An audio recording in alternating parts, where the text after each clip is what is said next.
తెలంగాణ వ్యాప్తంగా అందులో ఉత్తర తెలంగాణ జిల్లాలలో ఎక్కువ శాతం వరి పంట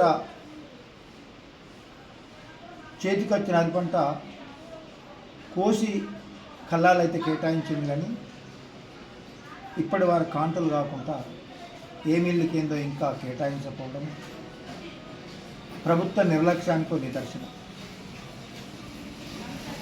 అసలే మూలిగ నక్క మీద తాటిపండు పడ్డట్టుగా అసలే కల్లాలు లేవు.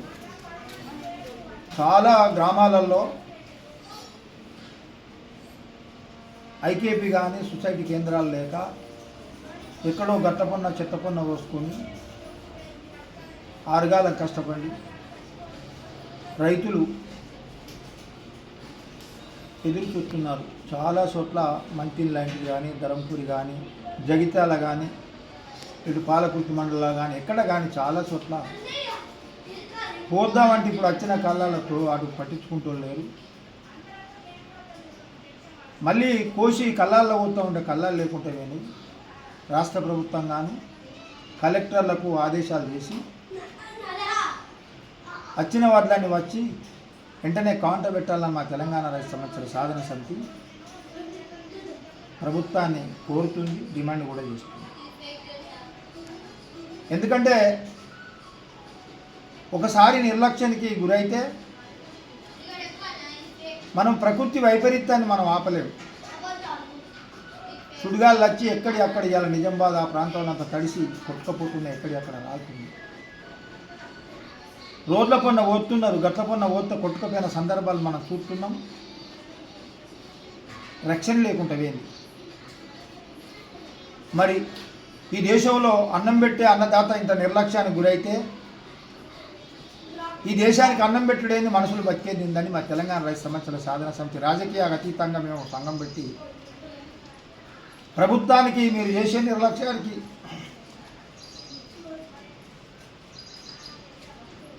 మేము గుర్తు చేస్తున్నాం.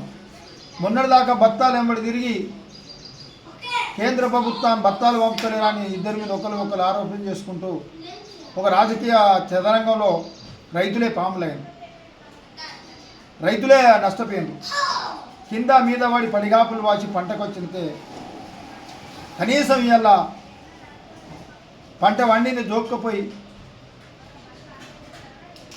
ఏదో గుడ్డిలో మెల్ల అరిపంట పండుతున్నది. కనీసం తన పిల్లలకు పట్టిన అన్నం పెట్టి ఈ సమాజానికి బతికించుకోవాల్సనే అది జగమెరిగిన సత్యం. ఏది లేకుండా బతుకుతాం కానీ తెల్లాలేసి ఇప్పుడు ఇక్కడ అన్నం లేకుండా బతకలేము. ఇలా 78 సంవత్సరాల స్వాతంత్రంలో 65% వాటా ఉన్న రైతు అన్నం పెట్టి అన్నదాత ఆత్మహత్యలు చేసుకుంటాం.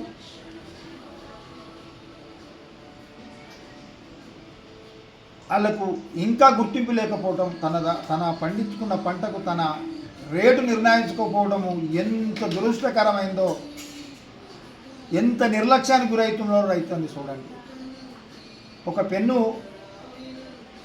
తయారు చేసినోడు పెన్ను గింత నిర్ణయించుకుంటాడు, ఒక కుండ తయారు చేసినోడు కుండ గింత నిర్ణయించుకుంటాడు, ఒక బట్ట తయారు చేసినోడు ప్రతిదీ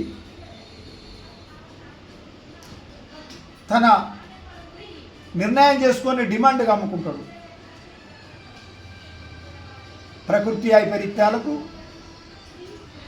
వర్షం కొట్టకున్న బాధే, వర్షం కొట్టిన బాధే, దళారులు వెంబడి ఇప్పటికే పంట మొలక రాకున్న బాధే, పండిన అమ్ముకుంటాను కూడా 6 కాలం కష్టపడి రేయనక పగవనక ఇంత టైం అని లేకుండా పాములనక పుట్టనక పేర్లకున్నది పండితే కూడా ఎవరో వచ్చి కొంచెం వాళ్ళనే దౌర్భాగ్యం 78 సంవత్సరాలు ఎదురు చూస్తున్నారంటే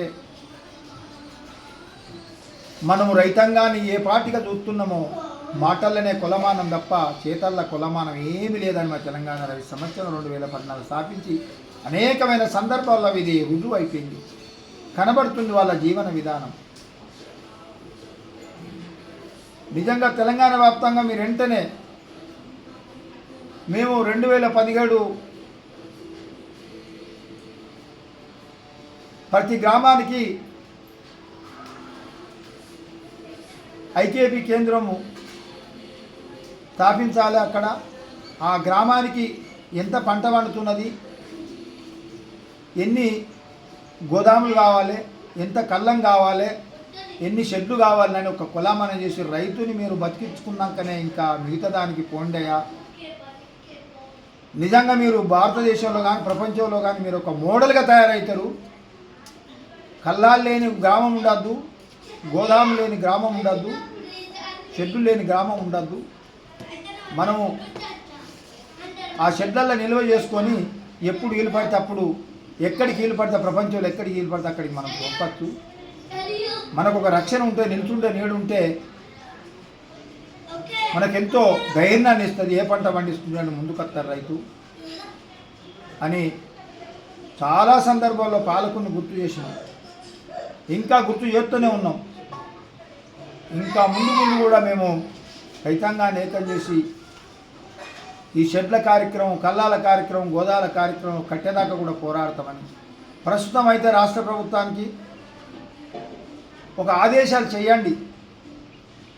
కలెక్టర్లందరూ కూడా, కలెక్టర్లు ఎవరికో దళాలకు అప్పచెప్పి దళార వ్యవస్థ నిర్మించకుండా కలెక్టర్ ఆధ్వర్యంలో ఒక డిప్యూటీ తహసీల్దారో ఒక తహసీల్దారో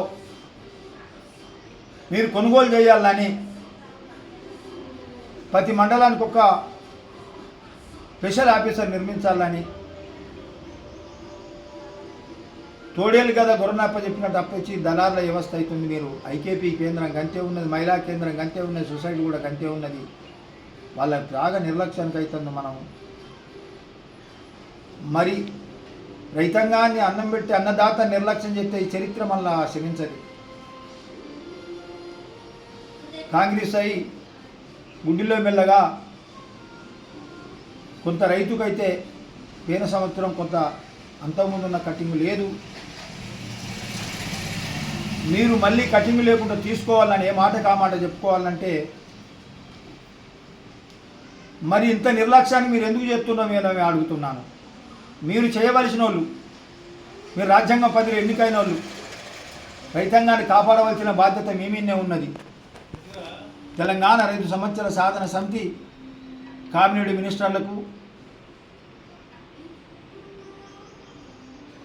మీరందరూ కూర్చుండి రైతాంగాన్ని ఏం చేస్తారో నెత్తి మీద కాళ్ళ మంచి కూర్చున్నది. రైతు కష్టపడి ఆరుగాలం కష్టపడి రూపాయి అప్పులు చేసి పంట పండించి కల్లాలకు వచ్చినాక కూడా కొనటోళ్ళు లేడు అంటే వర్షానికి వరదగాళ్ళ కొట్టుకపోతే మరి రైతులను నిందిస్తారో మరి మిమ్మల్ని నిందిస్తారో మీరు ఒక్కసారి ప్రశ్నించుకోండి. పొద్దుగా లేచి పొద్దు కదక చాలా మనం అధ్యస్తున్నాం. మానవాళికి ఇంత అన్నం పెట్టే రైతుకు తన రక్తాన్ని దారపోసి 10 పిడికిళ్ళు వండితే 9 పిడికిళ్ళు సమాజానికి ఇస్తాయని ఒక పిడికిలి గంజి తాగుతున్నాడు. మనం మెతుకులు ఇచ్చి వాళ్ళు గంజి తాగుతున్నారని గుర్తుపెట్టుకోండి. బుద్ధిమంతులు కూడా కమ్యూనిస్టులు ఉన్నారు. చాలామంది కేబినెట్ మినిస్టర్లకు నేను